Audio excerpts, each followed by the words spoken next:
Ijoollee kottaa seenaa kottaa. Qubee afaan Oromoo waliin baranna.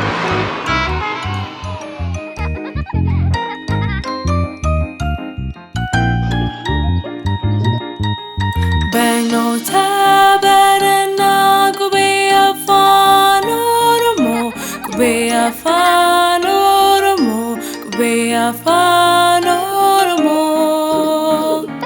Barnoota barannaa qubee afaan Oromoo. Qubee afaan Oromoo. Qubee afaan Oromoo.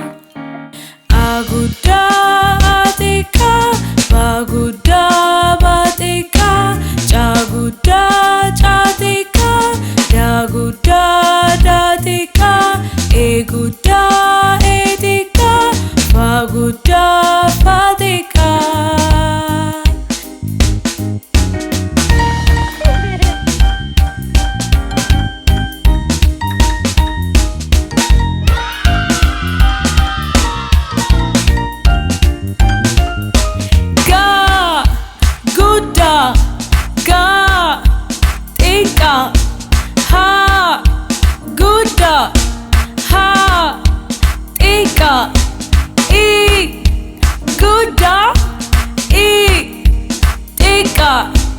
Jaguddaa jaatika, kaguddaa katika, laguddaa latika, maguddaa matika, naguddaa natika, oguddaa otika.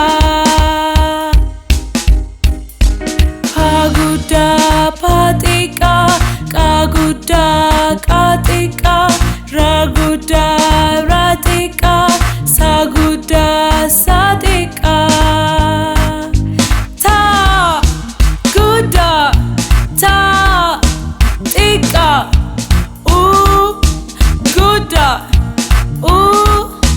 tika, vaguddaa vatika, waguddaa watika, taguddaa tatika, yaguddaa yatika, zaguddaa zatika. Qubee dachaa chaadhaa, qubee dachaa nyaashaa, qubee dachaa paasaa, qubee dachaa zhaazhaa.